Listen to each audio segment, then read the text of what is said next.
Hello there, tired traveler, and welcome to this cozy corner of history. I wanted to give you a warm welcome, dear listener. Whether you're cozy under your blanket, ready to fall asleep, or just want to relax with a quiet story from history, I'm so glad you decided to join me tonight, if you don't mind. I would love to know where you are listening from in the world, and what time it is for you right now. Feel free to leave a comment and let me know. It's always a pleasure to see the community of people from all over who love history gathered here. And if you like this style of calm stories that pull you in, go ahead and click the subscribe button so you don't miss the next story. But for now, let's let the stress of today's world fade away as we travel back to a time long ago. A time when winter's cold was much more dangerous than most of us can imagine. A time when the changing seasons brought not just problems, but a real fear about staying alive. Imagine yourself in the countryside of medieval Europe. The last leaves fell from the trees a long time ago, and the sun is low in the sky. Its weak light doesn't do much to warm the cold air. The frosty fields crunch under your feet as a breeze brings the first snowflakes.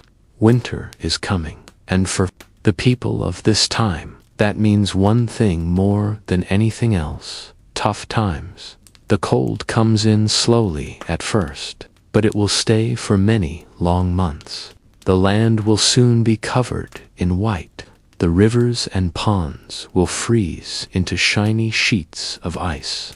In a time before central heating and good homes, the idea of warmth was a far-off dream for everyone except the very rich. But of course, it wasn't always like this. Medieval winters were not always so harsh and unforgiving. There was a time when the seasons changed in a more normal way, when snow was accepted instead of feared. But then something changed. The climate itself began to shift, starting a period that would be called the Little Ice Age, lasting from the 14th century all the way to the 19th. The Little Ice Age brought colder temperatures and tougher winters than anyone had ever known. We still don't fully understand why this change happened, but its effects were felt everywhere. Crops died, farm animals were lost, and the icy winds blew stronger than ever. One of the most famous examples of the Little Ice Age's power was the Great Frost of 1709. That winter, temperatures dropped so low that rivers and lakes froze completely. In London, the River Thames became a frozen road. People set up shops and even lit fires right on the ice. It was a strange sight, but it came with a price. Many people died from the cold that year, staying in their homes as the world outside turned to ice. But even with all the suffering, there were some who found a strange kind of peace in the freezing weather. One such person was a young Isaac Newton, who was a student at the University of Cambridge. When the Great Frost came, Newton had to go back to his family's farm. There, sitting by the fire, he had a lot of time to think about the mysteries of the universe. It was during this surprise break that Newton started to develop some of his most important ideas, creating the base for his theories on calculus and optics. Who knows what other great minds were inspired to do great things by the quiet and lonely time of a long, cold winter. It's a reminder that even in the darkest times, the human spirit finds a way to look for the light. But for most people in medieval times, winter was a season to get through, not to enjoy. The rich could buy thick wool clothes, lots of firewood, and had plenty of food to last them through the difficult months. But for the peasants and serfs who were most of the population, it was a very different story. Imagine waking up every morning in a one-room cottage. The air is thick with smoke from the weak fire. You can see your breath as you get up from your straw bed, being careful not to wake your family members who are close together for warmth. The cold gets in through every crack, making your fingers and toes numb until they hurt. Breakfast, if you're lucky, might be a small bowl of porridge or some old bread. The food from the last harvest is starting to run out, and you know that. The long winter months will only bring less food. The farm animals are also suffering. Their coats are covered with frost as they huddle together in the barn, their breath turning to steam in the icy air. As the day goes on, you walk out into the snow to find whatever firewood you can. It's very hard work, and your hands quickly get sore and cracked from the cold. But you know that without a fire, your family will not survive the night. You think of your children, their small faces showing hunger and cold, and you keep going. This was the reality for so many in medieval times, a constant fight against the weather, a fight for survival that took up every moment of their day. And yet, even with such difficulties, there were moments of strength and even happiness. You see, the medieval world was very connected to the patterns of nature. The changing of the seasons was marked not just by weather changes, but by many rituals and celebrations. And so, even in the middle of winter, there were small moments of light to be found. One of these bright spots was the midwinter feast of St. Stephen, held every year on December 26th. For a short time, the strict social rules of medieval society were flipped. A peasant or serf was chosen to be the lord of misrule for the day. This lucky person would lead a wild celebration full of food, drink, and fun. A rare moment of enjoyment in a mostly hard life, but maybe the strongest symbol of hope in the medieval winter was the simple act of people coming together. In a world where staying alive often depended on how strong your community was, the connections of family and friendship became very important. Imagine a small village covered in snow. The smoke from the chimneys rises into the gray sky, a sign of life in the empty land. Inside the homes, families gather around the fire, telling stories and sharing whatever small bits of food they have. There is a feeling of togetherness here, a shared goal in facing the hard times. Neighbors walk through the snow to check on each other, bringing extra firewood or a pot of stew to those who need it. In the flickering firelight, faces show tiredness, but also a quiet strength. They have survived winters before, and they will survive this one too. And so, the long, cold months continue. The snow gets deeper, and the ice gets thicker with each passing day. But even in the darkest part of winter, there is a small bit of hope on the horizon. The people of medieval times knew that no matter how harsh the season was, spring would come again. They looked for the first signs with a sharp and trained eye, the days getting a little longer, the ground under the snow getting a bit softer, and when the thaw finally began, it was celebrated with a joy that we can hardly imagine today. Plow Monday was the official end of the winter season, a day when work in the fields could start again. The plows, which had been unused for so long, were brought out and blessed in special ceremonies, a symbol of the new cycle of life. As the first lines were cut into the earth, there was a clear feeling of relief and thanks in the air. Life had been hard, yes, very hard at times, but they had made it through the long, dark winter, through the hunger and the cold and the constant worry. The people of medieval Europe had held on to the promise of spring. And now, as the land began to thaw and green shoots pushed their way toward the sun, that promise was kept. It's a strength that is hard to understand in our modern world of ease and comfort. The idea of facing such constant hardship year after year is almost impossible to think about. And yet, there is something very humbling in knowing that our ancestors did just that. They faced the harsh reality of their world with a strength that is truly amazing. They found hope in the darkest of times and joy in the simplest of things. And in doing so, they left us a legacy of resilience that we can still feel today. So, the next time you find yourself shivering on a cold winter's day, take a moment to remember those who came before you. Remember their struggles and their successes, their sadness and their joy. And most of all, remember the unbreakable human spirit that got them through even the toughest winters. Because, in the end, that is perhaps the greatest lesson we can learn from the medieval world, that no matter how dark the night or how cold the wind, the promise of spring is always waiting just around the corner. And with that, dear listener, we come to the end of our journey through the harsh winters of medieval Europe. I hope that these stories of hardship and strength have given you a new way to look at your own experiences of the season.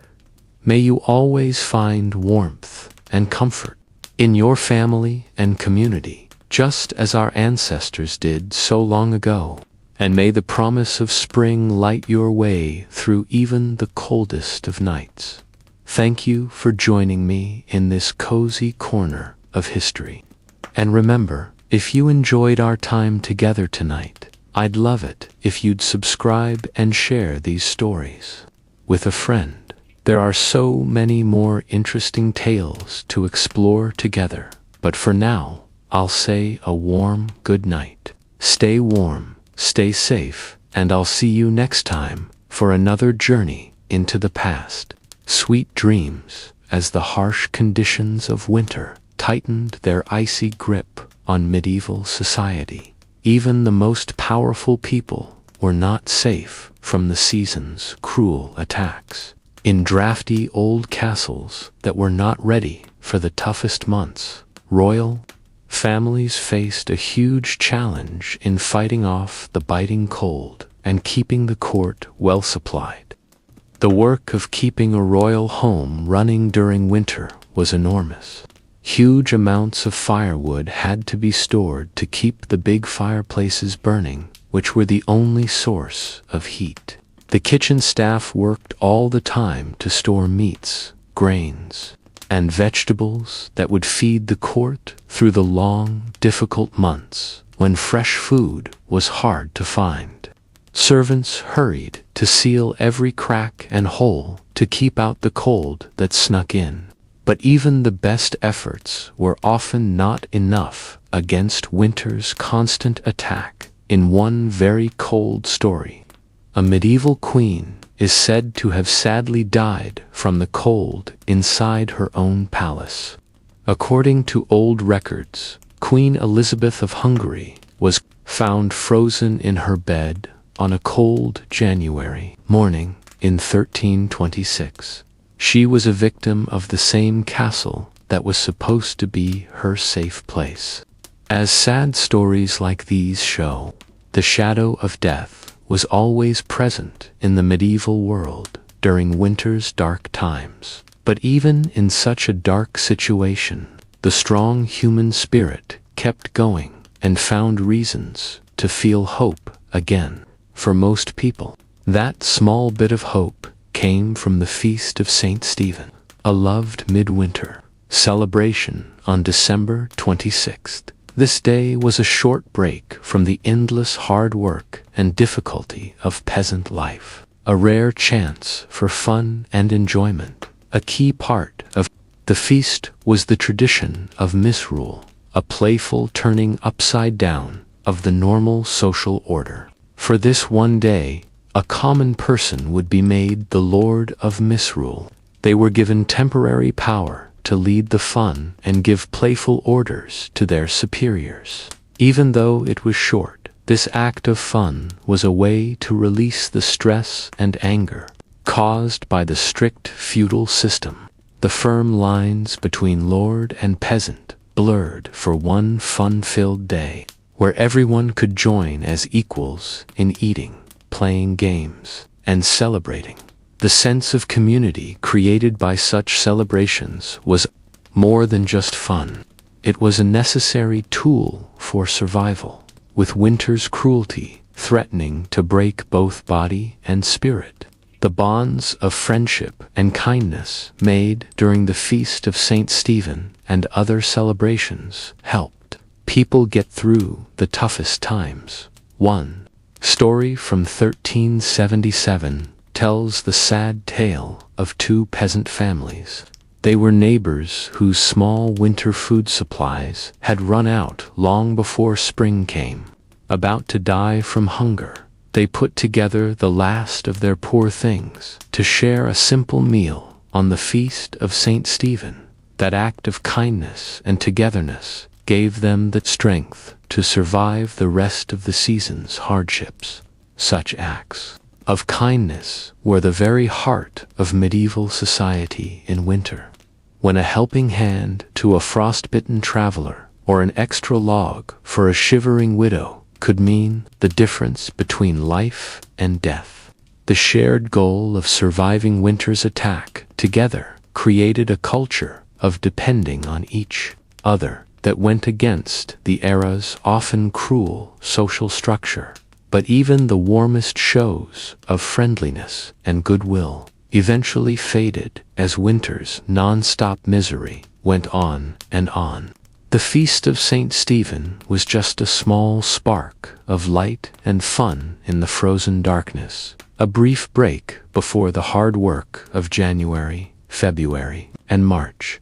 As food supplies ran low, stomachs got hungrier, and the cold snuck past even the most well-tended fires. The faint promise of a distant spring seemed to disappear. And yet, year after difficult year, medieval society survived against all odds. Through unbelievable difficulty and hardship, they held on to life, supported by the determination, strength, and friendship created in winter's tough test. As the land lay sleeping and the sun pulled back, they somehow found the strength inside themselves to keep going.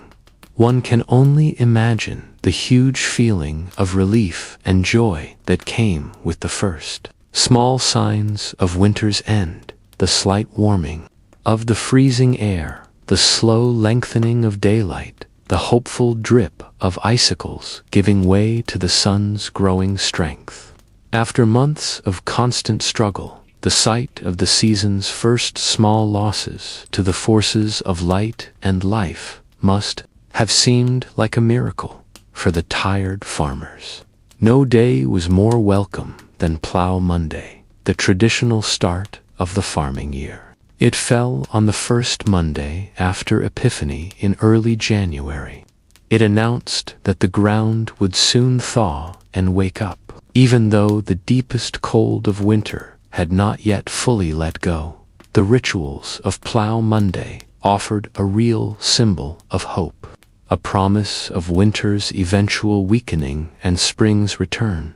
One can picture a patchwork of fields slowly appearing from the melting snow and frost. The newly harnessed animals lean into the first careful turning of the cold soil, with each piece of earth turned over to meet the strengthening sun. Medieval people struck another blow to winter's fading power and declared their stubborn survival against nature's whims. We, in the modern world, with our central heat and electric blankets, our well-stocked pantries, and strong systems, can barely understand the immense strength needed to survive the constant harshness of a medieval winter. If the season's problems seem big to us now from the comfort of our warm homes, how impossible must real winter suffering be to understand? And yet, when we complain about the small problems of a delayed flight or a traffic jam caused by rain, maybe we should think about the endless misery our ancestors felt during those long, frozen months. What deep wells of strength and determination they had to use year after hard year just to survive. Their ability to find moments of celebration and friendship in such constant difficulty seems almost superhuman to us today. The fact that they not only survived winter's attacks but also managed to find bits of light in the total darkness is a testament to the strong spirit that lies sleeping within all of us, waiting to be woken by hardship's call. So the next time we feel our modern complaints starting to bother us, maybe we should think back to the icy problems of our ancestors. In memory of those who came before, let us take the chance to use our own sleeping reserves of determination and patience. And as we get cozy in our warm beds, let us think about all those who fought winter's bitter attack, armed only with the weapons of willpower, friendship, and undying hope. As the new year began and Plough Monday celebrations faded, medieval life went back to its usual winter pattern. Short, freezing days and long, frosty nights were the signs of the season. The lucky ones stayed in the little warmth of smoky huts and drafty manors. For the less fortunate, winter meant a constant fight against the weather just to stay alive. One of the biggest winter problems was the constant threat of sickness. In the small and dirty living conditions of the time, diseases could spread very quickly. The common cold was a big problem, leaving people with red noses and watery eyes. But much more serious illnesses also haunted the people. Influenza was a scary enemy, affecting both young and old, with its common signs of fever, chills, and aches. In a time without vaccines or good treatments, flu outbreaks could destroy entire communities.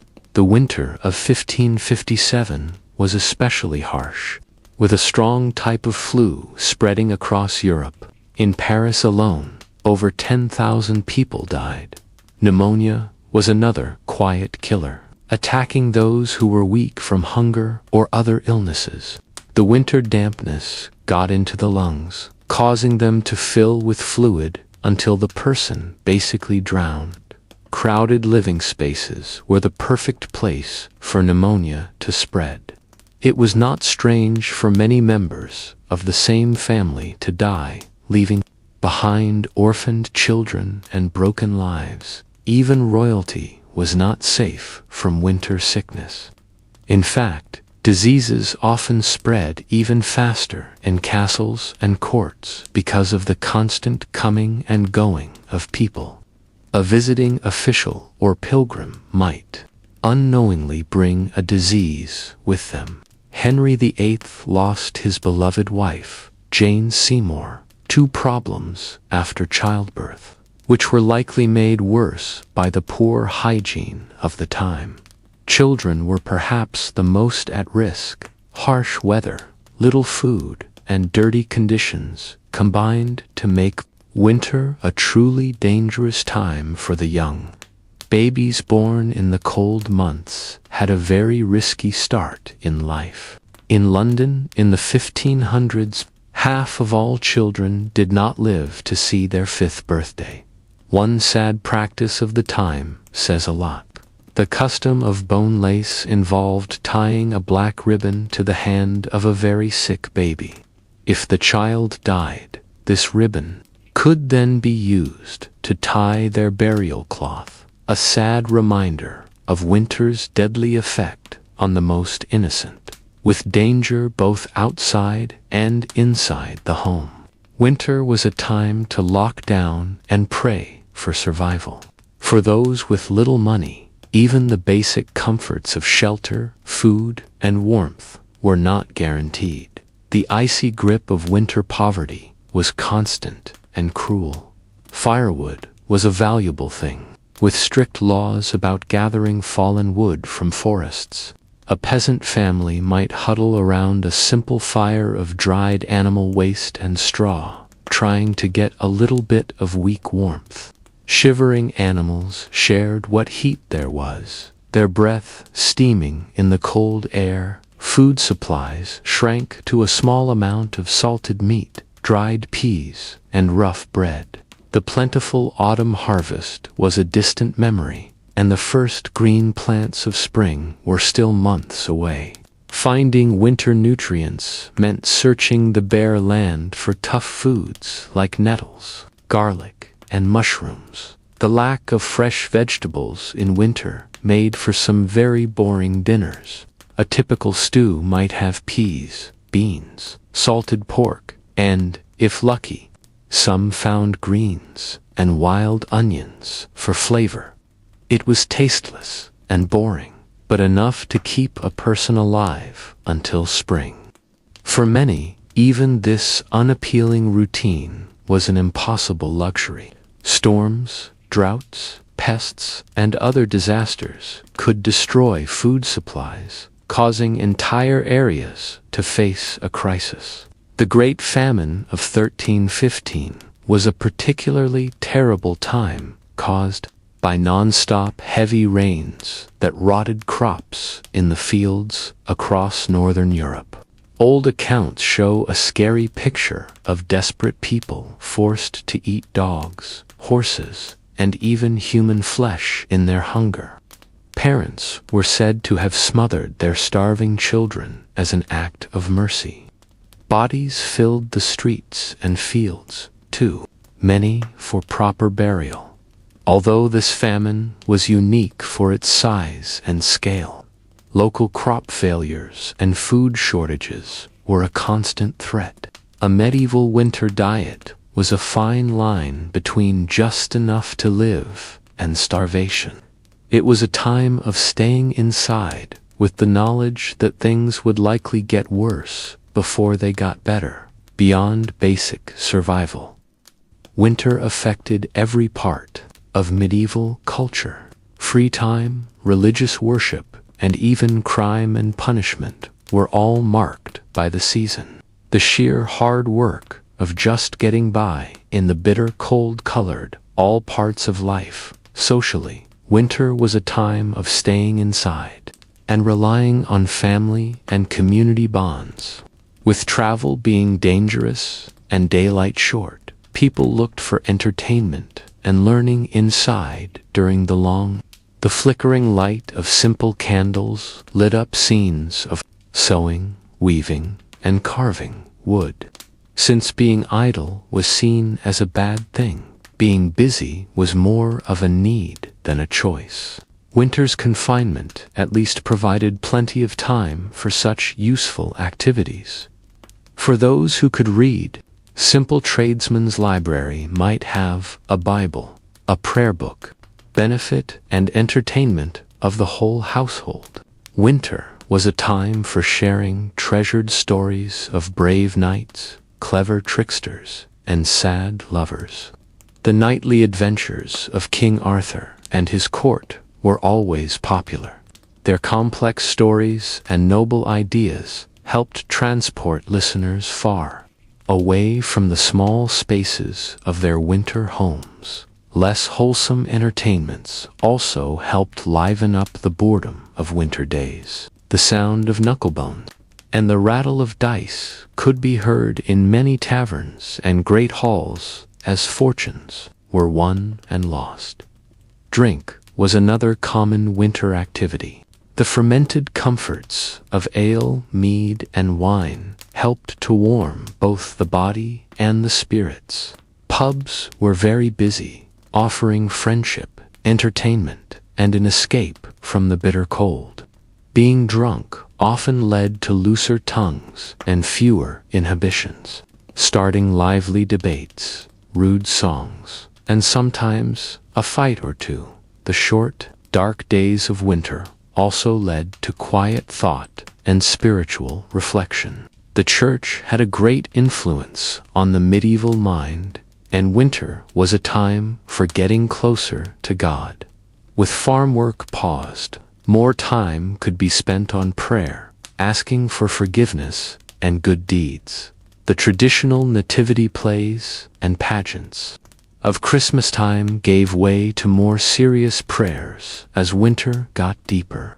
The religious might go on pilgrimages to holy places, facing the harsh conditions as a sign of their commitment and faith.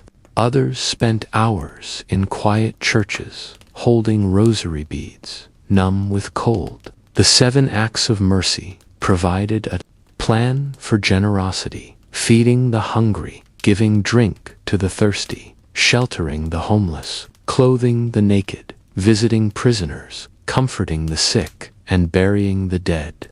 In a season of scarcity and hardship, small acts of human kindness could make all the difference. Of course, winter's harshness sometimes brought out the worst in human nature as well. Crime tended to increase as people became more desperate, and chances for theft grew with people spending more time indoors. In close quarters, tempers often flared, leading to a rise in assaults and other violent crimes. The medieval justice system was not well equipped to handle this seasonal increase in crime. Trials were often delayed until the weather improved, leaving the accused to wait in damp and overcrowded jails. The strong human spirit survived. People found small joys and moments of fun where they could, them going through the darkest and coldest nights. The lengthening days of February brought a welcome break with the feast of Saint Valentine on the 14th. This ancient pagan fertility ritual, turned into a celebration of love by Christianity, was eagerly accepted by the people of the Middle Ages. It was a bright spot of warmth and tenderness in the very heart of winter's depths. The custom of drawing names for Valentine's sweethearts was well established by the 15th century. Eligible young men and women would gather to draw slips of paper from a bowl, sealing their romantic fate for the next year. These annual pairings often led to fun flirtations and sometimes even marriages. Flowers, sweets, and sentimental poems were common gifts exchanged between Valentine's sweethearts. The simple act of receiving a handmade card from an admirer could make hearts flutter even in the coldest weather. Winter, for all its problems, could not freeze the fires of love. As the feast of Saint Valentine passed into Lent, the hardships of the season became more intense. But there was a sense that the worst was now over and brighter days were ahead. The snowdrops and crocuses poking their delicate heads through the frost offered. The constant cycle of the seasons shaped every part of life, and no season left its mark more strongly than winter. It was a time of hardship and difficulty, when just surviving was an achievement. And yet, it was also a time of resilience and quiet strength in the face of the harshest weather. Medieval winter was a test of the human spirit, a proving ground for the values of faith, family, and community. The winking icicles, frosty meadows, and snow-covered fields may have been a picture-perfect scene, but the realities of the season were anything but pretty. However, this tough time of snow and ice and need also created a people of remarkable strength and endurance. The Middle Ages were built on the backs of those who could handle the very worst that winter had to offer and still find a reason to hope for spring. there is perhaps no greater tribute to their stubborn vitality. So, the next time you find yourself complaining about a delayed train or a slushy sidewalk, spare a thought for your medieval ancestors. Without thermal socks, central heating, or weather apps, they faced each winter as a battle to be fought with every resource they had. We are the heirs and beneficiaries of their toughness and unbreakable spirit, and with that, I will leave you to your warm bed and electric blanket, safe in the knowledge that winter has been largely tamed, thanks in no small part to those who came before and showed us how it's done. May your dreams be of gentle snowfalls and toasty hearths, and may you wake to a world where winter is more friend than foe, as the weak winter sun struggled to break. Through the lead gray clouds, the people of medieval Europe shivered and pulled, their thin cloaks tighter around their shoulders. The icy fingers of winter's grip seemed to creep into the very marrow of their bones, chilling them completely. For the poorest peasants, the cruel irony was that their ragged wool clothes, which felt so hot and sticky during the sweaty work of summer, they huddled together in their huts, thankful for the small heat from a smoky fire, their breath turning to mist in the chilly air. The animals felt winter's bite too. The old draft horse, its ribs showing under its shaggy coat, dreamed of the long-gone, lush summer grass as it ate its small portion of hay. The milk cow mooed, sadly, its udder chapped and raw in the cold drafts that cut through the barn walls. Even the clever barn cats looked a bit less proud, their usual scorn softened by the hunger in their bellies and the frost on their whiskers. Yes, but even the nobility, wrapped in their grand, drafty castles, were far from safe from the hardships of the season. The castle kitchens worked hard to create enough piping hot food to warm the noble insides. It is said that King Henry II of England, suffering from a severe case of the winter shivers, his servants despaired, knowing His Majesty's temper was likely to catch fire even faster than the furniture if he stayed uncomfortably cold for long. But for both peasant and king, winter seemed to drag on forever, a non-stop grind of frozen misery. The only break came from the occasional celebration or feast day, brief islands of fun in the dark ocean of winter. The people grabbed these moments of light and fun, cherishing them like a drowning man gasping for air. Perhaps the most awaited was the Feast of St. Stephen on December 26th, a day of wild fun and delightfully rebellious role-switching. By ancient tradition, a mere peasant was crowned the Lord of Misrule on this day, happily bossing around his superiors in a wonderful bit of approved rebellion. One can only imagine the loud laughs that rang out as the lowliest serf ordered around the local baron with fake authority. For one glorious day, the normal rules and ranks fell away, and all celebrated together as equals. The cold, hard work of winter seemed to fade, pushed back by the bright fire of shared joy. But soon enough, the happy festivities would end, the misrule would be corrected, and the cold, hard reality of winter would return. The people would trudge back to their hearths and their chores, the bite of the wind seeming to mock the brief warmth of friendship. The battle against winter's grim attack resumed without stopping. And yet, even in the bleakest parts of winter, there were quiet acts of courage and kindness that melted the frost from even the most worn-out hearts. Neighbors shared scarce food with those even less fortunate, showing a generosity of spirit that no cold could stop. A certain Dame Matilda of York was said to have once given her only cloak to a poor beggar woman, shivering herself on the long walk home. When asked why she would give up her one defense against the brutal cold, she simply smiled peacefully and said, "The warmth of human kindness is a fire that never goes out."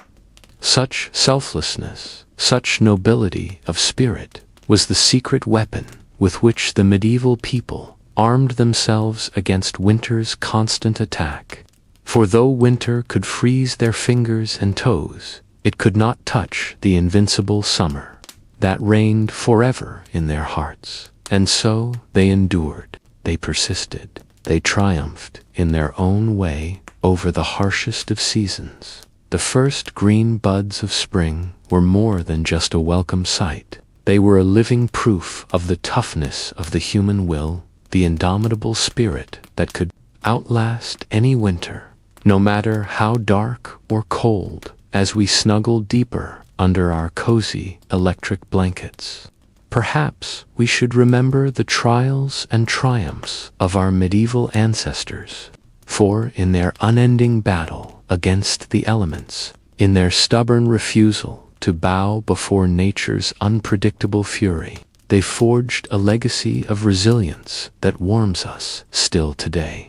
The chill winds of winter may still moan outside our windows, but we can draw strength from the knowledge that if they could brave the brutal cold with nothing but a cloak and their unquenchable human spirit, well, then surely we can survive until spring arrives once more. Spring, at last. As the icy grip of winter finally began to loosen, medieval people eagerly awaited the return of better weather. They had endured months of bitter cold, huddling in cramped spaces, their stomachs growling from small winter meals.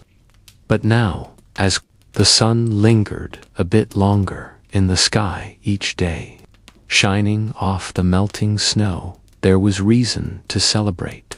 Across the land, people came out of their winter cocoons, blinking in the bright spring light like bears stumbling out from hibernation. Children burst out of their homes, delighting in the feel of fresh breezes on their faces, instead of the stinging bite of winter wind.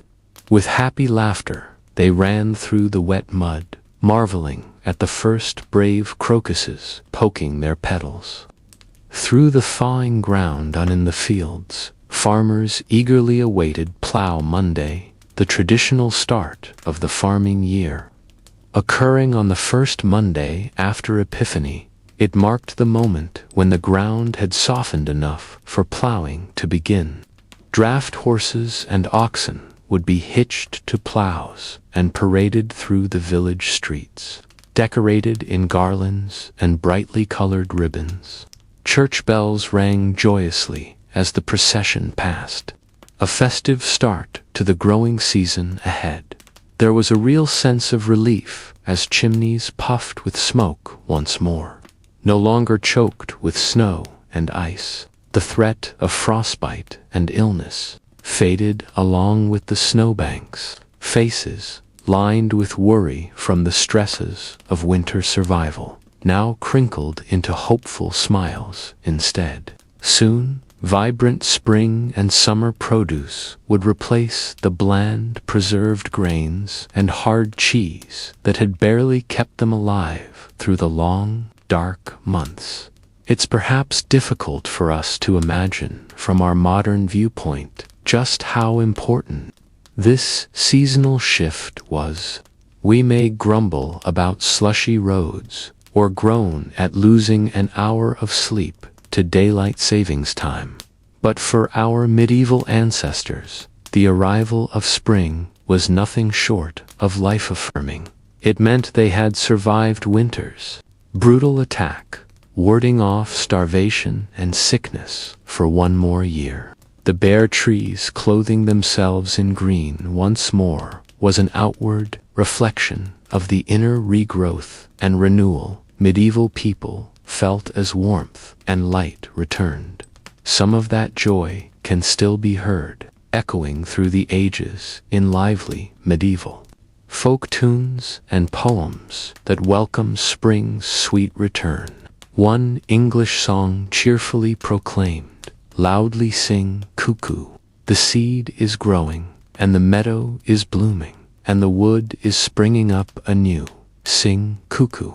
The pure, unstoppable joy is clear, spilling out in simple yet powerful rhyme. So let us take a moment to appreciate the immense strength, resilience, and love for life shown by our medieval ancestors. Through the harshest conditions imaginable, they endured, making it through each winter by their sheer will and the bonds of their communities.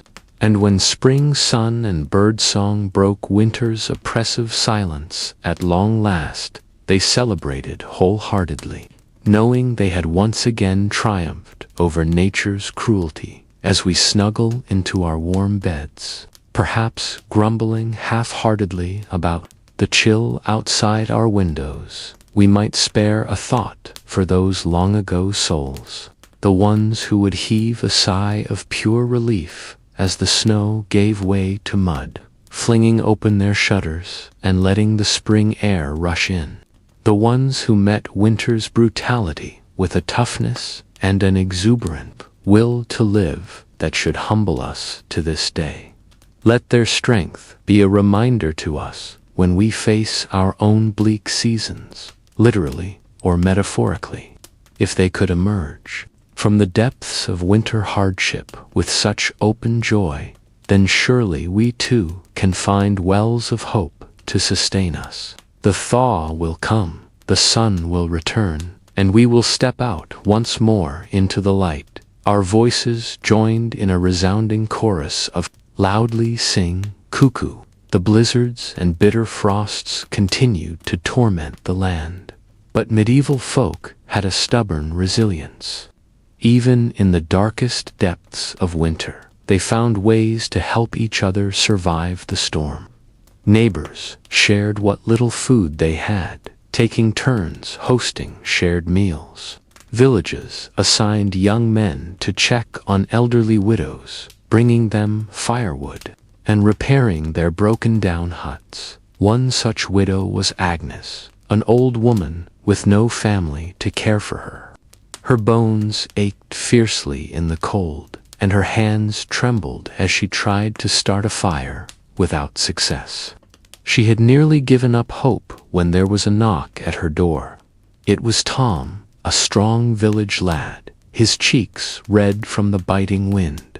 He brought not only an armful of logs, but a sack of dried peas and a piece of salted pork, donated by other villagers. Tears of gratitude streamed down Agnes's wrinkled face as Tom built a roaring fire in her hearth. For the first time in weeks, warmth seeped back into her frail body. Such acts of generosity were common in these tough times. The wealthy and even the nobility were not exempt from compassion. Lady Margaret, wife of the local earl, was known for her charity in the winter months. Though her castle pantries were well stocked, she insisted on sending wagons of grains and preserved foods to the poorest peasants in her husband's lands. Some of her high-born friends scoffed at this, seeing the peasantry as little better than farm animals. Why waste good food on them? But Lady Margaret held firm to her Christian duty to care for the less fortunate. One particular winter, famine hit the area hard. Lady Margaret worked hard to stretch the castle's supplies, ordering the cooks to make hearty soups and stews to give to the starving poor who came begging at the gates. The kitchen boys grumbled at the extra work, but the cook, a plump fellow named Bernard, shared his mistress's sense of duty. He threw himself into the task, adding every last turnip and potato in the cellar to the soup. The hungry peasants gratefully slurped it down, not caring about the tough bits of mutton floating in the gray broth. For some, it would be their only meal for days. As winter dragged on, even Lady Margaret's resources began to run low. She began to quietly sell some of her jewels and fine clothes to buy more supplies from neighboring towns. Her husband, the Earl, chose to look the other way, respecting his wife's piety, even as he worried it would leave them in a weak position for tough times themselves. The church also played its part in helping the suffering. Monasteries opened their doors to the poor and sick, offering them a warm place to sleep on straw and a basic daily meal of bread and ale. Some even ran simple hospitals to care for the frostbitten and desperately ill. The monks saw it as their holy duty, a way to be like the selfless compassion of Christ. Brother William was a young novice, given the task of caring for the sick at his monastery's hospital. Though the sights and smells of disease and decay made him sick to his stomach, he forced himself to ladle broth into the mouths of toothless elders and change the pew-soaked bandages of weeping sores. He prayed fervently for the strength to get through this test and thanked God that his position in life spared him from the worst of winter's attacks. For winter was the great equalizer, striking down rich and poor alike with its icy scythe. Certainly, the wealthy could afford thicker woolen clothes and luxuries like hot spiced wine, but they still shivered in their drafty manners and worried over their shrinking supplies. And death came for them too, in the form of winter-borne disease. The noblewoman, Lady Isabel, was heavily pregnant during a particularly harsh, cold spell. Hidden away in her birthing room, she had every comfort: a crackling hearth, mounds of furs, and attentive maids to serve her every need. But disease has a way of sneaking past even the thickest castle walls. A kitchen girl with a hacking cough brought Lady Isabel a warm milk and herb drink. Within days, the expectant mother was burning with fever, her lungs rattling. The child came too soon, a tiny wisp of a thing that never drew a breath. By the week's end, Lady Isabel too was dead. The king himself was not immune. Henry VI, a religious and gentle man, worried endlessly over the suffering of his people during the dreadful winter of 1433. The royal doctors gave him a tonic of cinnamon and ginger to ward off the cold humors, but still he sank into a deep sadness, unable to warm his hands even when he put them practically into the roaring fire. Some whispered it was God's punishment for Henry's weakness as a ruler. In truth, seasonal depression was a problem that could strike any man, from the mightiest king to the lowliest serf. As the days slowly began to lengthen and the tightly clenched fist of winter finally started to loosen, people allowed themselves to dream of spring. Soon, they prayed, the land would thaw and the first small buds would appear on the bare trees. The great wheel of the farming year could begin to turn once more. In the earliest days of spring, on the first Monday after Epiphany, medieval folk celebrated Plough Monday. This was when the first symbolic line would be cut into the frost-covered earth, a hopeful sign of the crops to come. Village men blackened their faces with soot for luck and paraded through the muddy lanes with their plowshare held high, singing rude songs to wake the sleeping soil. Afterward, there was dancing and hearty food and much drinking of ale. It was a promise, a pact, that the dark days of winter were passing and brighter tomorrows lay ahead. The same eternal cycle played out at all levels of society. In the great halls of dukes and countesses, minstrels struck up a merry tune, and couples leaped into a lively dance, full of the optimism of a new year. The king hosted a lavish feast for his court, the tables piled high with delicacies like roast swan and marzipan sweets. Even the lowly peasant, Giles, and his family felt a weight lift from their shoulders as they went out to their humble plot.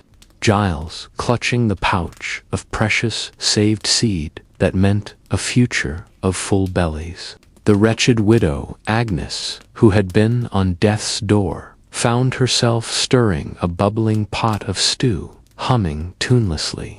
She had made it through winter's trial to see another spring dawn. Praise be to God. Winter was brutal. There was no escaping that fact. It brought with it a host of miseries and hardships, from hunger to bone-chilling cold to the constant shadow of death and disease. But it was also a time when the true resilience and community spirit of medieval people shone through. Staring into the abyss of winter's bleakness, they responded with generosity, with grit, and even with defiant celebration. They understood that winter was an unavoidable part of the great cycle of life, and the best way to conquer the cold was to hunker down and endure it together.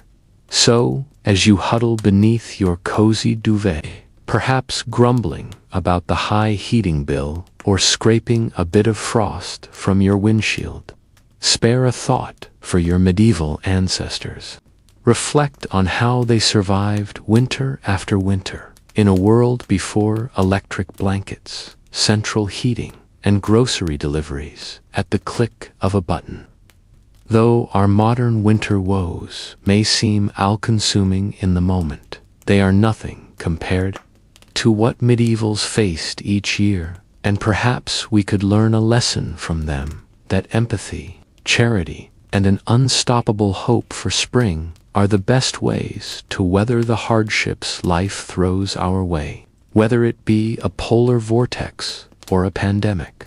Let us all embrace the coming spring with a full and grateful heart, knowing that however deep the snow drifts, it will eventually yield to the warming sun.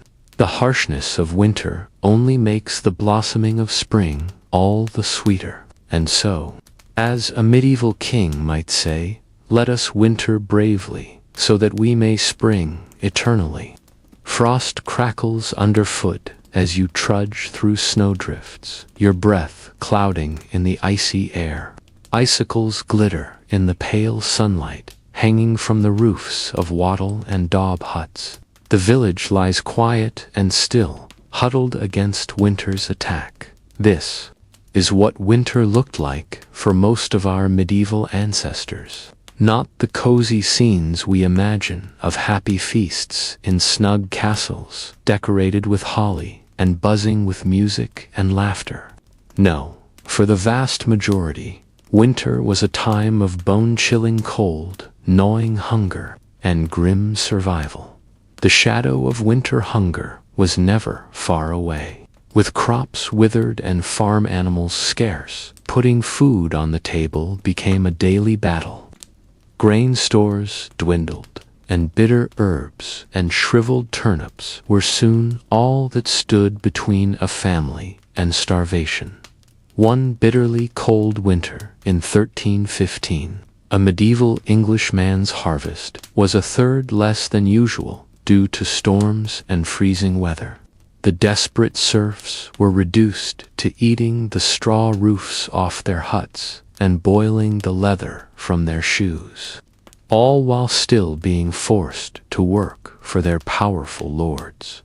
Poor nutrition weakened the body's defenses against winter illnesses. The common cold could quickly turn into life-threatening pneumonia or bronchitis. Influenza cut through villages like a scythe, striking down young and old alike as they shivered in their shabby shelters, with teeth chattering. Medieval folk huddled together against the chill, packing into the relative warmth of shuttered houses. Yet, this close-quartered coziness came at a cost. The stale, smoky air, filled with the smell of unwashed bodies, festering chamber pots, and dirty rushes, was a breeding ground for disease. In one 14th-century Suffolk household, 13 family members, from grandparents to babies, along with their scrawny chickens and mangy dogs, huddled together in a single tiny smokehouse all winter. It's incredible that any emerged alive come spring. Sickness was not the only danger lurking in the long, dark nights. Fires were a constant threat in packed wooden cities and towns. One misplaced spark could quickly grow into a furious blaze, hungrily eating up tightly clustered buildings and ending lives. The Great Fire of London in 1212 started on a cold November night, quickly raging through the city's cramped lanes while water froze in the pipes. An estimated 3,000 huddling Londoners died in the flames, and many more were left homeless in winter's icy grip. Travel was especially dangerous in these frigid months. Roads turned into muddy swamps, while blizzards blocked the way with blinding flurries. With daylight scarce, travelers risked getting lost and wandering from the path to a frozen grave. In 1311, the English Queen Isabella set out from Canterbury for London. As the winter twilight deepened on the shortened day, her party lost the road and wandered helplessly until the early hours, while the pregnant queen wept uncontrollably. In fear and exhaustion, winter's attack was no less punishing for working animals. Horses and oxen grew thin and weak on little winter feed. Their labored breaths smoked in the chill air as they hauled logs and packs through knee-deep snow. Frostbite blackened their limbs, and ice cracked their hooves and wheel spokes alike. Yet, even in the bleak depths of winter, medieval people found slivers of light. The feast of St. Stephen, or Boxing Day as we know it today, was a time of charity and goodwill. Alms boxers in churches overflowed with offerings for the poor, while lords supplied hearty meals to cold and hungry tenants.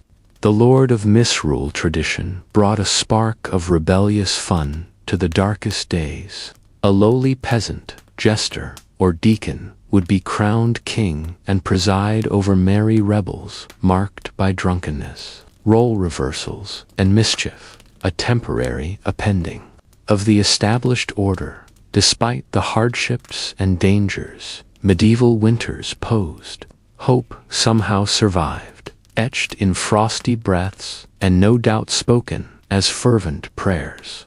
Hope that the weak and sick would survive, that food would last until spring, that light and warmth would conquer the constricting cold once more. So this winter, when you grumble about shoveling the driveway, curse at the thermostat, or get chilled waiting for the bus, spare a thought for those who came before us. Our medieval ancestors faced the huge task of surviving winter after winter, with few of the comforts we take for granted. Their quiet courage in the face of winter's cruelty is perhaps the greatest lesson they have to teach us. Though we will never know most of their names or stories, we can appreciate the size of their struggles and find inspiration in their endurance that saw them through to brighter days. The bitter frost continued its icy reign, transforming the landscape into a crystal wonderland that would be pretty if not for the immense hardship it caused the people of the land. The snow fell endlessly from the ash-gray sky, covering the countryside in a suffocating white blanket. Icicles hung like glittering daggers from the roofs of peasant huts and grand manors alike. The hearth fires that burned day and night offered only a brief break from the deep chill. Smoke from the precious flames stung watering eyes and choked lungs in the close, stuffy air of wattle and daub huts. There, huddled bodies crammed together for warmth, humans and livestock alike. The strong smells of dung and unwashed flesh mingled together into a uniquely medieval winter perfume for some. However, even this questionable comfort was a luxury they could not afford. Scarce food stores stretched dangerously thin, and bellies rumbled with the constant pangs of hunger. Many of the poorest survived on little more than coarse bread and thin gruel, praying they would survive to see the spring. The shadow of famine lingered in every home. From lowly serf to high lord, none could escape winter's deadly grasp, not even those who wore crowns in drafty stone castles that seemed to breathe in the cold and breathe out a constant dampness. Rulers shivered beneath mountains of furs. Royal households required vast amounts of firewood and provisions to get through the long winter months. Woe to the kingdom whose ruler failed to plan ahead. According to one account, a medieval Bohemian princess died from the cold in her bedroom. Her death was a chilling reminder that wealth and status offered only partial protection from the elements. But for a peasant family, the loss of a loved one to winter's icy scythe was all too common an event, as cruel as it was predictable. Disease added to the season's huge death toll. Agues and fevers spread like wildfire through communities weakened by poor nutrition and close quarters. The stale, smoky air of huts and the ever-present filth made the lungs more vulnerable to infection. Medieval physicians, whose useless treatments were often based more on superstition than science, could do little. The roads, dangerous with snowdrifts and black ice, added to the winter's problems. Only the desperate or the reckless ventured. Far from the meager comfort of their homes in the darkest months, travel for any distance was a challenge to be taken at one's own risk. Peddlers' carts remained idle, depriving isolated villages of needed goods. Tithes and taxes went uncollected, to the annoyance of liege lords and clergy. And woe to the army that had to launch a campaign over snow-choked roads, their supply lines stretched thin and breaking in the frigid weather. The winter of 1407 saw one of the Middle Age's most astonishing military feats born of this brutal need for wintry warfare. The formidable Welsh rebel leader, Owain Glyndwr, faced off against the superior forces of the future King Henry V in the high mountain passes. Glyndwr's men, accustomed to harsh conditions, drew the English into a trap amid a blinding blizzard. Helpless in their heavy armor, the English ranks broke and fled, with many dying from exposure. Glyndwr's stunning victory, won as much by the winter as by Welsh military skill, lives on in legend to this day. The winters of medieval Europe were often marked by devastating famines that claimed countless lives. When the cold lingered and spring planting was delayed, food shortages quickly followed. The infamous Great Famine of 1315 to 1317 was sparked by an unusually wet and chilly spring that rotted seedlings in the ground. Successive crop failures over the next 2 years plunged much of the continent into starvation. In England, the price of bread skyrocketed to 20 times the normal cost. The poor resorted to eating grass, roots, and even the bark off trees. Desperate bands of scavengers dug up graves to cannibalize the dead. It's estimated that 10 to 25% of the population of cities like Ypres and Bruges in modern-day Belgium perished.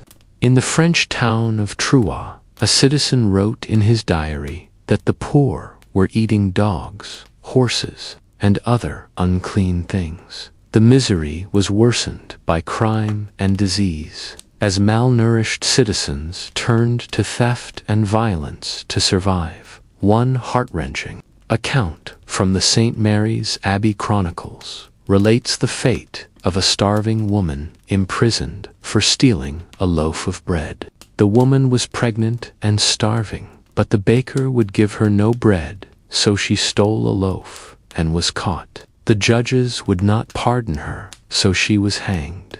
As she died, the infant fell from her womb before the eyes of the people. The child lay bloody and screaming on the ground, but no one wanted to touch or rescue it, and the baby soon died where it fell.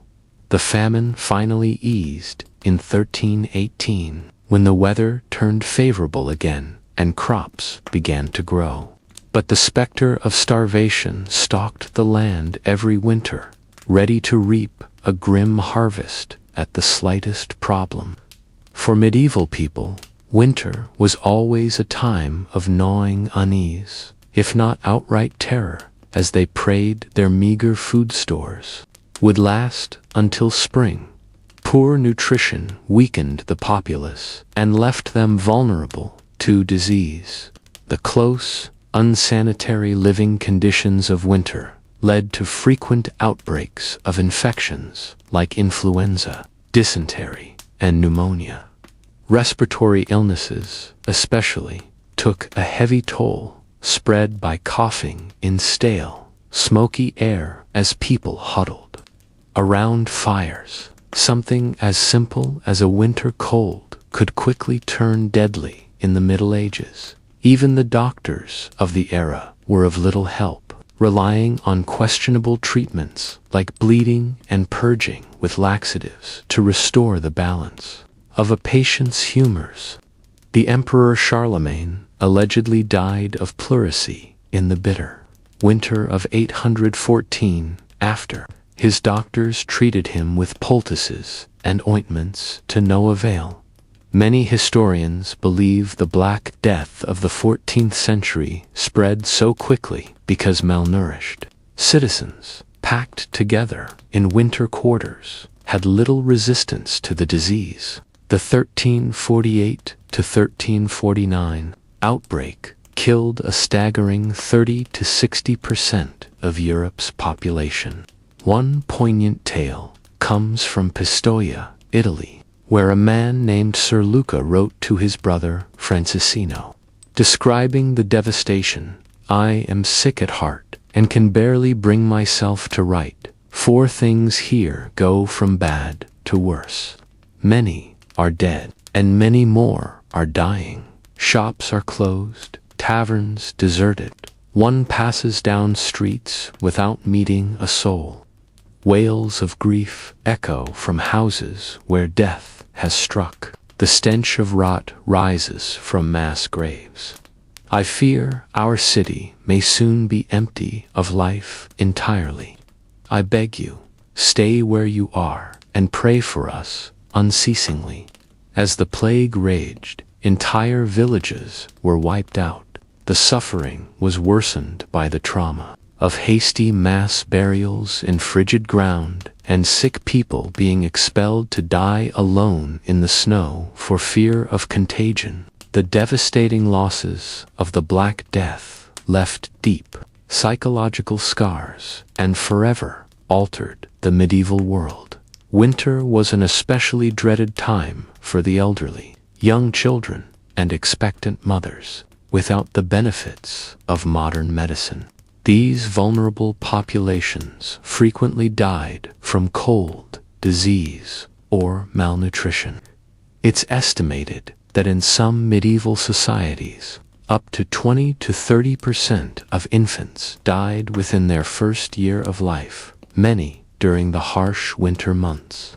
Complications of pregnancy and childbirth made worse by poor diet and chilly conditions, claimed the lives of countless mothers and babies. The dangers of winter childbirth are illustrated by the sad tale of Matilda, the 12-year-old daughter of King Henry I of England. In the winter of 1120, Matilda was aboard a ship called the White Ship, sailing from France to England. The ship hit a rock and quickly sank, sending Matilda and hundreds of other passengers into the frigid waters of the English Channel. Matilda nearly escaped drowning by getting into a small rescue boat, but then cried out for her half-brother William, who was still in the water. When the boat rowed back to get William, so many desperate people tried to climb in that it capsized, casting Matilda back into the cold waves. The king's young daughter, pregnant with her first child, perished along with the rest. Her grief-stricken father was said to have fainted dead away at the news and never smiled again for the rest of his life. The very old and very young were always in peril. During the bleak winters of the Middle Ages, if they managed to survive disease and starvation, they still might freeze to death in their sleep. The medieval poem Sir Gawain and the Green Knight contains a chilling, no pun intended, description of the elderly king, Arthur shivering beneath his robes in a drafty castle hall, so cold his teeth chattered as he spoke. Without the insulating ice caps and glaciers we have today, winters in the Middle Ages were accompanied by raging snowstorms and devastating floods. In 1216, King John of England supposedly lost the crown jewels while crossing a marshy area in East Anglia called the Wash, fleeing enemies in rebellion against his rule. John's baggage train was swallowed up by a surging high tide, whipped up by fierce gales. The king allegedly escaped by the skin of his teeth, but his treasure, including priceless jeweled crowns and scepters, disappeared into the churning waters, never to be seen again. John died of dysentery a few days later, a broken man. Some historians believe the loss of the crown jewels was the final blow that sent an ailing John to his grave. Winter storms often meant disaster for coastal communities, battered by hurricane-force winds and massive waves. The Anglo-Saxon Chronicle records a terrible flood that struck England in 1099. On St. Martin's Day, the 11th of November, came a great sea flood through the length of this land and overran it so far as no man remembered that it ever did before, and drowned many towns and a countless number of people. Another North Sea flood on January 16, 1219, completely submerged the low-lying Netherlands, killing over 50,000 people. In an era with no early warning systems or emergency shelters, the population was completely at the mercy of the elements. All medieval folk could do was pray for deliverance as icy floodwaters rose and the wind howled like the very hounds of hell outside their frail homes. Harsh winters also meant an increase in fires, as people did whatever they could to keep warm. The Anglo-Saxon Chronicle again gives a chilling account of a deadly London blaze in 1132. A dreadful fire broke out on London Bridge and spread so rapidly that before it could be extinguished, it burned down a great part of the city, with the principal church of St. Paul and the Cathedral of Canterbury, besides many other churches and houses. The force of the wind and the violence of the flames carried burning rafters and sheets of lead from the roofs an extraordinary distance. With most buildings made of timber and tightly crammed together, it's no wonder medieval cities were such. A stray spark or overturned candle could could ignite an unstoppable inferno, especially when gale-force winter winds whipped the flames into a frenzy. People fled through narrow, twisting streets as their homes burned behind them, often with little more than the clothes on their backs. There are countless tragic stories of families separated in the chaos, children trampled. Given the limited firefighting technology of the era, often all citizens could do was throw buckets of water or snow on the flames and pray. The wind would shift before the entire city burned. The devastation could be near total, leaving thousands homeless and destitute in the dead of winter. But perhaps the greatest danger of medieval winter was something that required no great blizzards, floods, or fires. Sometimes the simple, inescapable, life-sucking cold was enough. It's hard for us to imagine in our modern world of central heating and thermal fabrics, but the bone-chilling damp and constant dark of winter was an enemy from which there was little defense in the Middle Ages, with only smoky fires and piles of furs to ward off the chill. Winter cold sank deep into the bones of medieval people. Arthritis and rheumatism were common afflictions, the pain growing worse with every passing year. Extremities slowly went numb, then black with frostbite. Pneumonia and influenza ran rampant in close quarters. The cold seemed to seep into the very soul, sapping all energy and vitality. The 6th century British monk, Gildas, paints a grim picture in his work on the ruin of Britain. The nights are long and dark, the days dreary and chill. The air bites with malice, the icy blasts cut to the bone. All is blanketed in snow and frost. It is a time of great suffering for man and beast alike, when all the earth seems dead and frozen, locked in the clutches of a frigid hell. For the elderly and frail especially, winter was a time of dread, marked by a hopeless feeling that the warmth might never return. People piled on every article of clothing and huddled together for warmth, but still the cold crept in. Fires sputtered and died in the damp, leaving only plumes of acrid smoke that stung the eyes and choked the throat. Coughs and sniffles echoed in the darkness, interspersed with the groans of the sick and dying. The cold kept its icy grip around the clock, turning exhalations to frost and numbing appendages. It seemed to reach icy fingers into the chest, squeezing the breath and congealing the blood.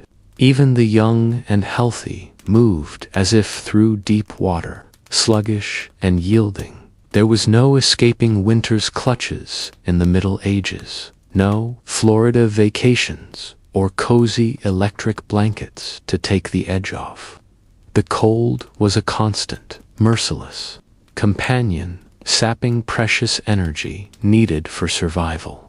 It's no wonder the medieval world measured the passage of time not in months or years, but in how many winters one managed to survive. To make it through to another spring was a triumph, one that grew more difficult with each passing season. But somehow, despite the brutal conditions, the rampant disease, the gnawing hunger, and the life-stealing cold, the people of the Middle Ages endured. Year after year, winter after merciless winter, they shouldered on, armored only in their indomitable spirits. When the last meager stores of food ran low, they tightened their belts another notch. When the fire burned down to embers, they drew another tattered blanket close. And when the dark pressed in from all sides, they huddled together and whispered stories of brighter days to come. There is a moving passage in the 14th century English poem Piers Plowman that captures the sheer resilience of the medieval spirit through woe and winter's bale. Frost and snow and sleet and hail, all shall pass and peace prevail. Hope shall triumph and never fail. Even in the darkest depths of winter, medieval folk found small joys and moments of grace. Neighbors shared what little they had with those who had even less. Amid the cold and dark, people came together to sing and pray. At night, some swore they could hear the voices of angels in the howling winds, promising that warmth and light would come again. And so, the people of the Middle Ages held fast to hope, clung fiercely to life, and kept their eyes fixed on the far horizon where spring lay in wait.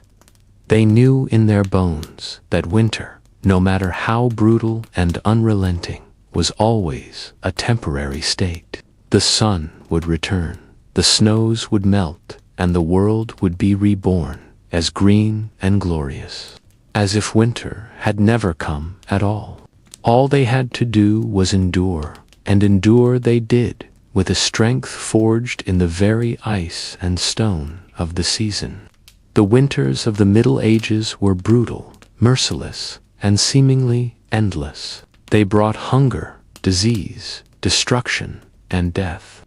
But they also brought out the best in the human spirit, the unshakable will to survive, to hold fast to hope, to come together in compassion and kindness.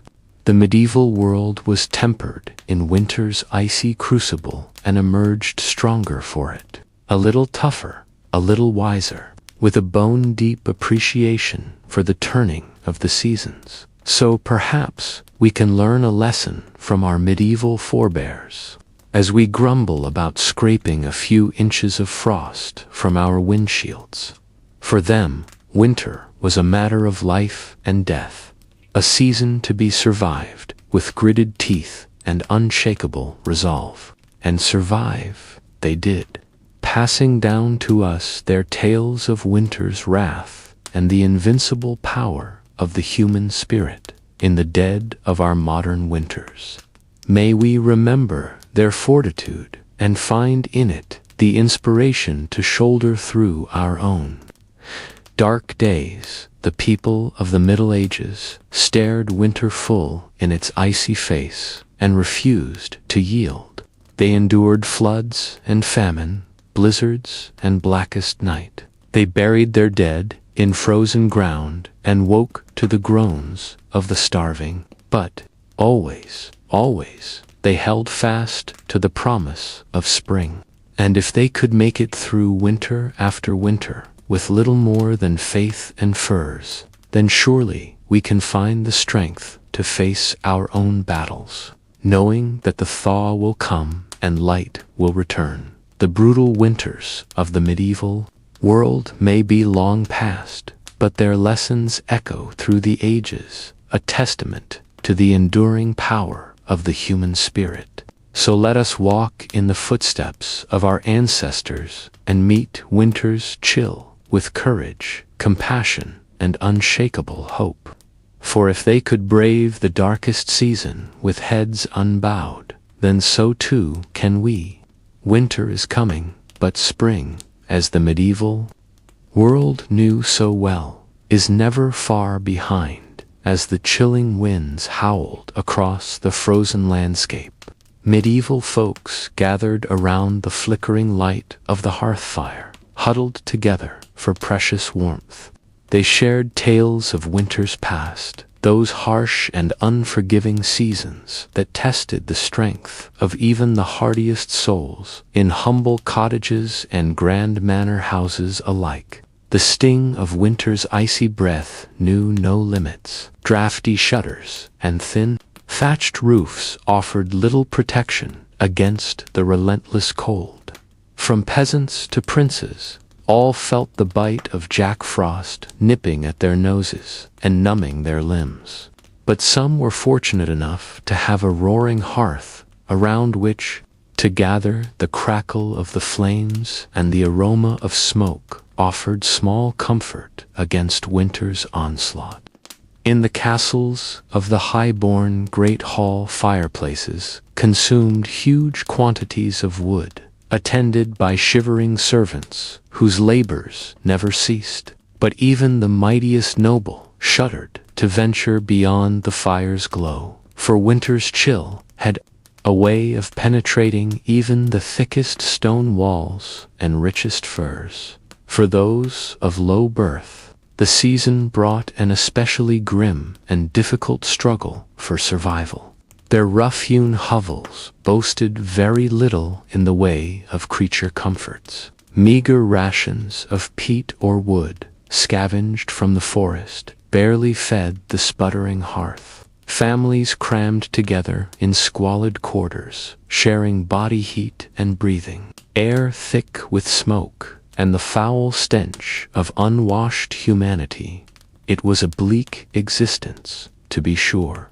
And yet, even in the face of such hardships, there were moments of cheer to be found.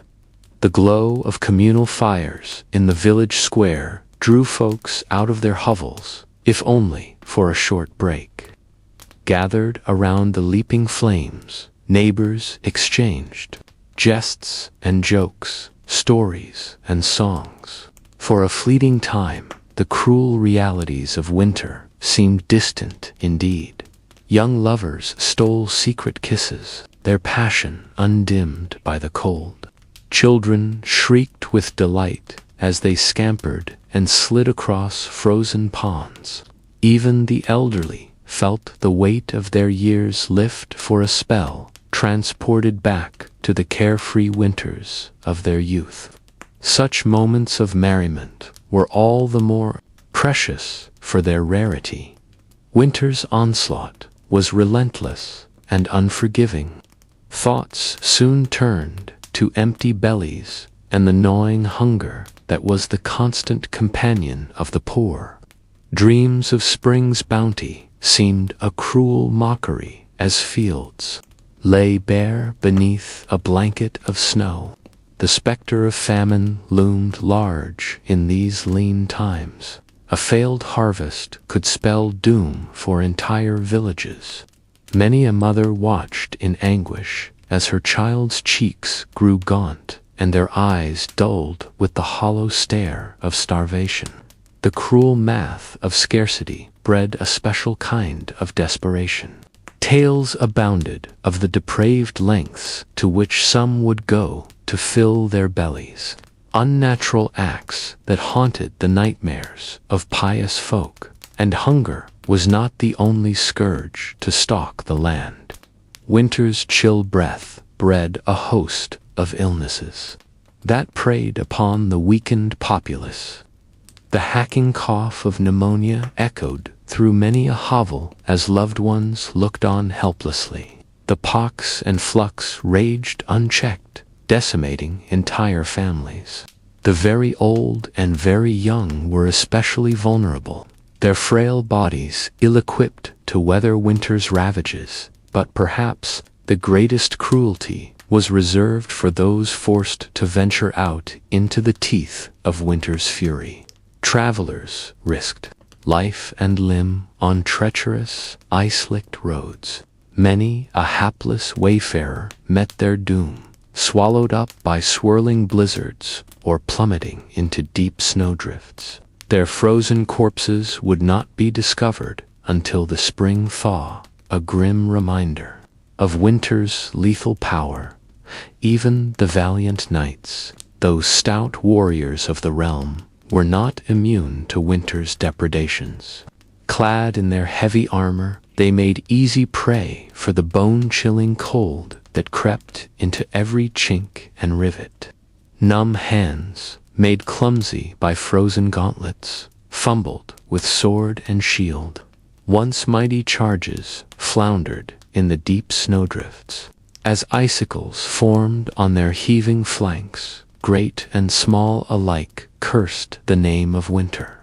In the halls of power, the crown weighed heavy on royal brows, furrowed with care. For even a monarch could not command the seasons, to reverse their unstoppable turn. The cost of keeping the court supplied with provisions and firewood was staggering. Royal treasuries groaned beneath the strain as greedy merchants reaped handsome profits from the king's largesse. But for all the miseries it engendered, winter's reign was not eternal. Even in the depths of icy despair, folk clung to the promise of spring's sweet renewal. The joyous feast of St. Stephen offered a welcome reprieve from winter's woes. For one raucous day, the world turned upside down as a lowly peasant assumed the mantle of the Lord of Misrule. Drunken revelry and bawdy songs lifted spirits and lightened hearts. Laughter, that balm for the careworn soul, echoed through the frostbitten land. In the fullness of time, winter's chilled grip began to loosen. Icicles dripped from the eaves as the strengthening sun worked its subtle magic. Snowdrops and crocuses pushed their way through the softening earth, delicate harbingers of winter's retreat. The land stirred with new life, shaking off the torpid slumber of the frozen months. Hearts lifted and voices raised in joyful celebration. The feast of the plough marked the triumphant return of spring's verdant splendor. Sleek oxen dragged gleaming plowshares through rich, dark earth as the cycle of planting and renewal began anew. The lean times of winter soon faded into memory as fields rippled with the green and golden bounty of the land. Looking back across the centuries, we marvel at the fortitude of our medieval forebears. Year after pitiless year, they endured winter's cruelties with a stoicism born of necessity. Their strength of spirit and unbreakable bonds of community were the secret of their survival.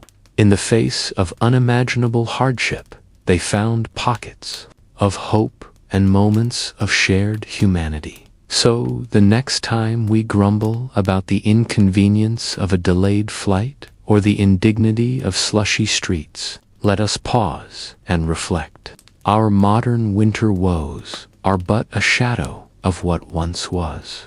In the tapestry of human history, the icy trials of the Middle Ages loom large. They serve as a reminder of our species' remarkable resilience and the preciousness of a warm hearth and a full belly as we drift off to slumber. Let us spare a thought for those who came before. In our dreams, perhaps we will catch a glimpse of their world, a harsher, crueler world than our own, and yet one in which the indomitable human spirit shone all the brighter for the darkness that surrounded it. Good night and sweet dreams of gentle spring breezes to come, as the bitter chill of winter descended once more upon the weary lands of medieval Europe. For the poor peasants who scraped out a meager living from the soil, the very warmth and light seemed to retreat from the world. It was replaced by a deep, aching cold that penetrated to the bone. With little more than rags on their backs and scant food in their bellies, they could do nothing but shiver and suffer in their drafty hovels as the cruel winds howled just beyond. Their walls, the fortunate few, with fireplaces and stores of wood, might huddle together for warmth in the flickering glow.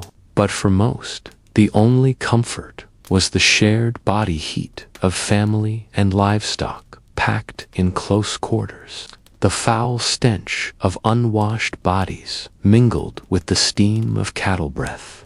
One can only imagine the coughs, the fevers, the agonizing aches that must have plagued them in the damp and crowded squalor. It's a wonder any emerged alive on the other side of winter's endless reign. But even the highest-born nobles, for all their thick furs and grand feasts, were not immune to the icy grasp of the season. Great medieval castles, with their soaring stone walls and cavernous halls, became like vast refrigerators in wintertime. The chills seeped up from the floors and down from the ceilings until it saturated the very air, defying even the mightiest of blazing hearths to banish it. There are tales of royal winter woes to make one shudder in sympathy. In the 15th century, Queen Elizabeth Woodville, consort of King Edward IV of England, was said to have actually frozen to death in her own chambers one uncommonly frigid night. While records are murky and much embellished, one account claims that despite being swaddled in heavy robes and furs, the poor woman succumbed to the deep cold and was found in the morning, frozen stiff as a board. Whether the story is true or not, it certainly illustrates the perilous nature of winter, for even the most privileged kings and queens might avoid the gnawing hunger and squalid conditions of their low-born subjects.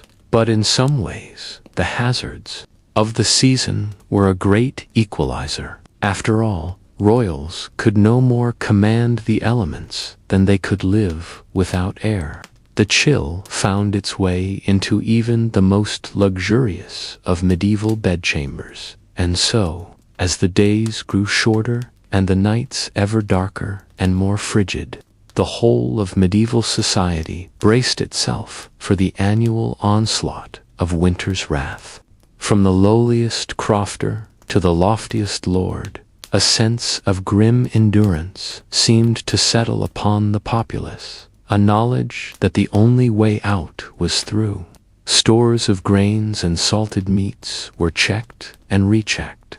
Every scrap of wood and kindling was jealously hoarded, and heavy woolen garments were donned in stoic anticipation.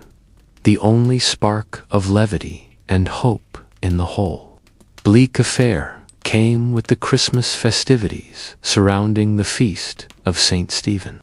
On December 26th, for a few merry days, the normal social order was gleefully appended as a lord of misrule was appointed from among the peasantry to preside over a body array of feasts, dances, games, and general mischief. With bellies full of ale and wine, faces flushed from the press of bodies and the exertions of revelry, the common folk could, for a brief, shining moment, forget the long privations of winter and revel in the joys of life and community. One can imagine the scenes of boisterous celebration erupting in halls and public squares across the land. The raucous laughter, the wheezing of reed pipes and fiddles, as the people capered about in a whirling kaleidoscope of color and mirth. For once, serf and nobleman mingled freely, the usual lines of class and station erased in the spirit of goodwill and fellowship. The lord of misrule, perhaps a puffed-up young peasant lad with stars in his eyes, issued grandiose proclamations and ridiculous decrees to the delight of all. It must have been a heady thing, that burst of misrule and saturnalia amid the bleakness. But as with all things, the festive season was but a temporary respite, the eye of the storm. As the Yule log burned down to embers and the last wassail bowl was drained, the people drifted back to their hearths, and the aching cold and darkness once more descended. The gaiety of St. Stephen's Day and the Lord of Misrule's brief, shining reign were replaced again by the grim business of survival. As winter tightened its grip, for the next endless stretch of months, time seemed to slow to a frigid crawl. With the land frozen and unworkable, there was little for the rural peasantry to do but hunker down and pray for deliverance. The shortening days and lengthening nights yawned like a vast chasm from which there was no escape. Huddled together in their crude shelters against the killing cold, they must have despaired of ever again feeling the kiss of spring's warm breath upon their faces. But even the cruelest winter cannot last forever. And indeed, the first greening shoots of new life were already straining up beneath the frozen ground, biding their time. For those who endured, who clung to hope and to each other through the darkest days and coldest nights, the thaw would come.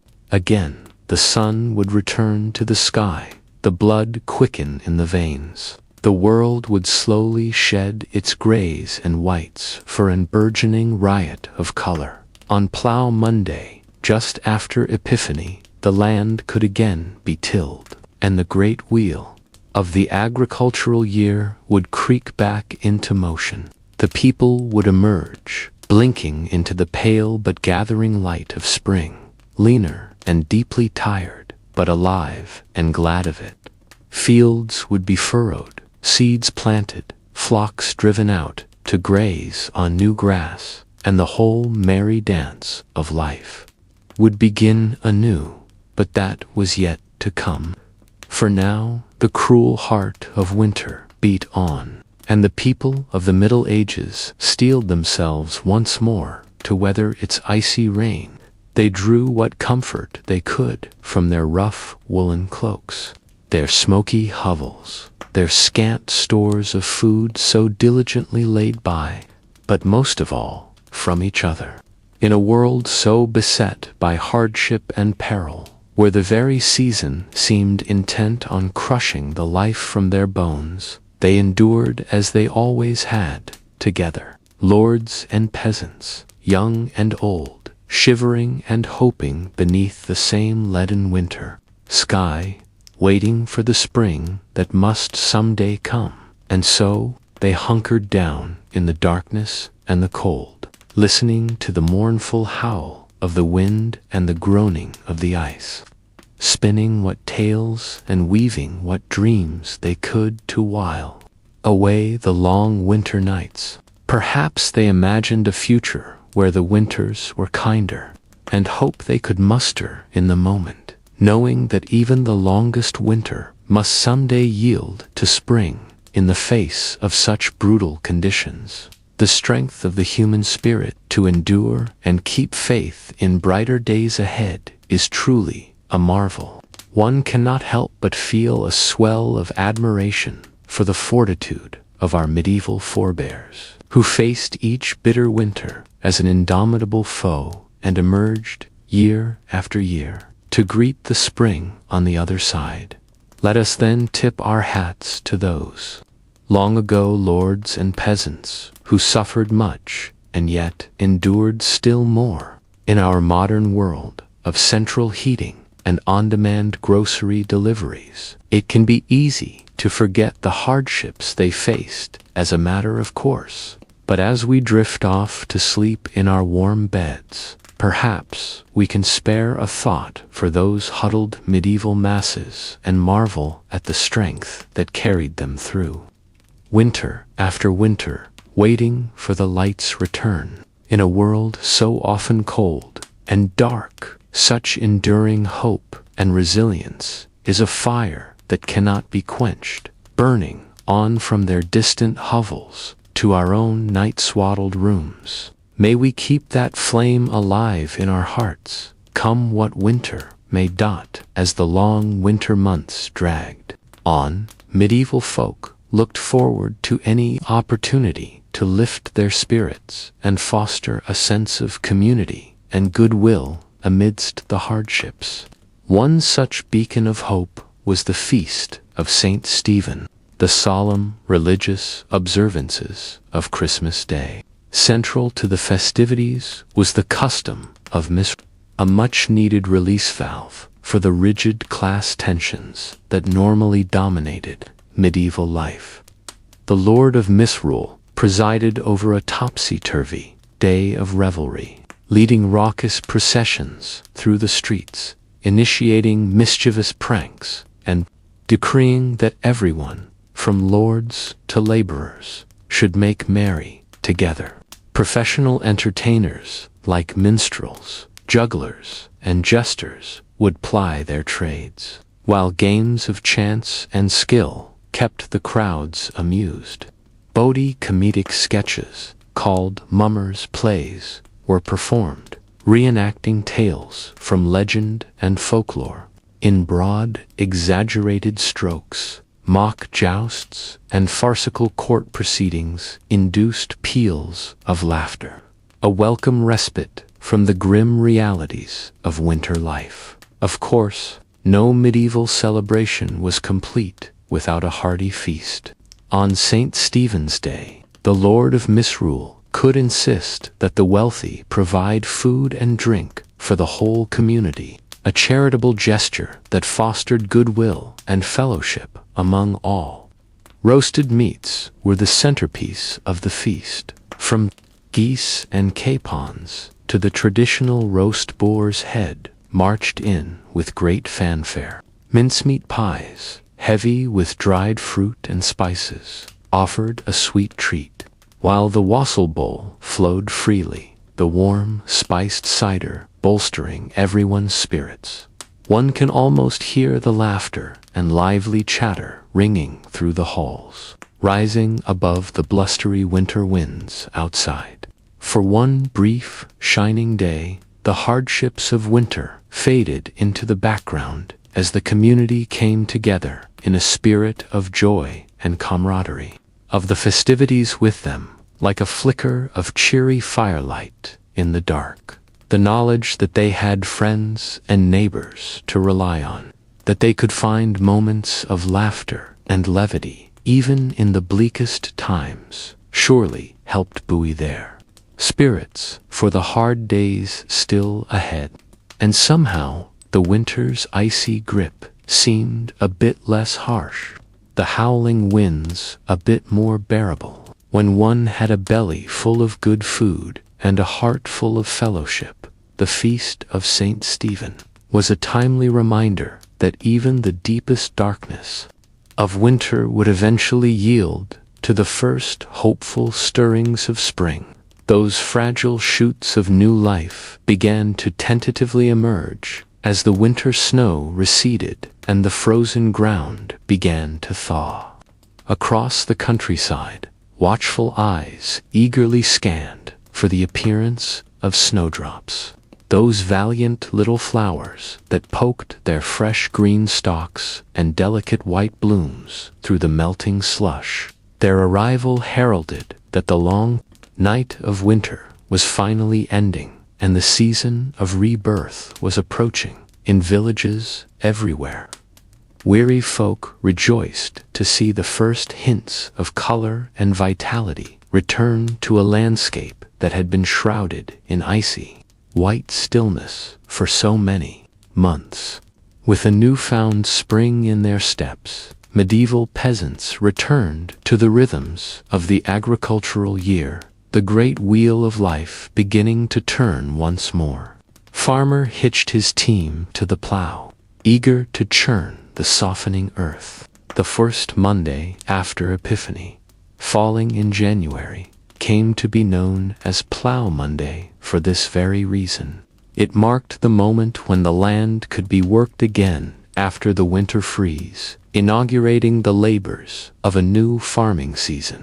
Plows that had been stored away for the winter months were hauled out and blessed in joyful Plow Monday processions through the fields, while plowmen went from door to door collecting food, ale, and small coins, all in anticipation of the work and harvest to come. One can picture a weather-beaten village huddled around their communal plot, faces turned gratefully towards a sky brightening into a paler shade of blue. With hoes and digging sticks in hand, they prepare to sink the first hopeful seeds into the receptive soil, an act of faith that spring would conquer winter in due time. Among them is the wizened old grandmother, a child clutching each gnarled hand as she shows them how to plant the peas, just as her own grandmother once taught her many long springs ago. The smaller child giggles with delight as a rotund earthworm wriggles free from the dirt, while the older solemnly pushes each seed into its waiting hollow. It was moments like this where knowledge passed from old to young and growth bloomed anew that made all the privations of winter worthwhile. The warm smile crinkling the grandmother's eyes holds the promise that the dark days have passed and life is returning to the land once more. As the seeds nestle into their earthen beds and the strengthening sun begins to coax green shoots from the ground, the specter of winter finally releases its icy hold and slides away. The pall of cold and death that hung for so long is eased by a spirit of hope and renewal.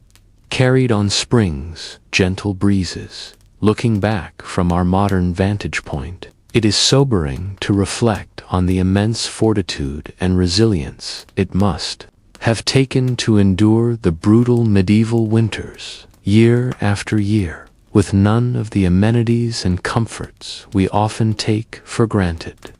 Their very survival through to spring was a feat worthy of marvel. And yet, in the midst of unimaginable hardship, medieval people still managed to find cause for hope, joy, and celebration. The warmth of community, the promise of spring, the restorative power of laughter and fellowship, these were the lights that guided them through winter's darkest depths. Perhaps, as we snuggled deeper under our cozy comforters, cozily insulated from the cold, we could spare a thought for our long-ago ancestors. The next time the winter wind rattles our windows and we grumble at the chill, we might pause and smile wryly, recognizing that our winter woes likely pale in comparison to what they faced year after year, century upon century. And as we drift off to sleep, we can carry the knowledge that we too possess an ember of that same invincible summer that burned in the hearts of medieval folk. The assurance that spring always returns and life goes on, no matter how dark the winter night. So, as the last light fades and the wind whispers a lullaby against the pane, I invite you to let your imagination wander back through the ages, to walk alongside those distant ancestors as they triumphed over winter's icy reign. May their courage and indomitable spirit inspire your dreams tonight. And if this journey through history has piqued your curiosity, I encourage you to like this video and subscribe to the channel. There are always more soothing tales to lull you into restful slumber. Until next time, my friends, sleep well and dream of cozy hearths and fresh green shoots stirring beneath the snow. Good night.